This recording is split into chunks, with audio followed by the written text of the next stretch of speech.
இருக்குமா? ராணி ராணி ராணி என்னம்மா என்ன என்ன என்னன்னு தெரியாதோ? பணத்தை வேங்க மட்டும் வர தெரியுமா? பணத்தை திருப்பி தர தெரியாத உனக்கு? எப்படி என்ன நினைச்சிட்டு இருக்க நீ?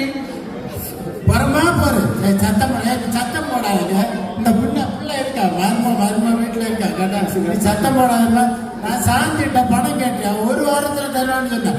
அந்த உடனே நீங்க செல்ல தந்த பணம் நீங்க சத்தம் போடாதுங்க. கொஞ்ச நெஞ்ச கூத்தோட காட்டுங்க. நீங்க இந்த வயசுல உங்க போட்டு இவங்களுக்கு பணரசம் பட்டு இது போதாத நின்று மேல குண்டு லைட்டு கீழே சோப்பு கம்பளம் வச்சா இவங்க நடக்குவாங்க. அது போதாத நீ ஆடிக்காரல மாப்பிள்ளை கூட கூட்டு போவாங்க. இது நல்லா நடத்தும். இது போல 16 வகை சாப்பாடு வேற போதுமா உங்களுக்கு? இதுக்காக வெளியாப்புலாம் வீடியோ எடுப்பாங்க. யார் வீட்டு பணத்தை யார் செலவழிச்சு நானும் உள்ள பணம் வச்சு தலையாக இறங்குது அத்தா.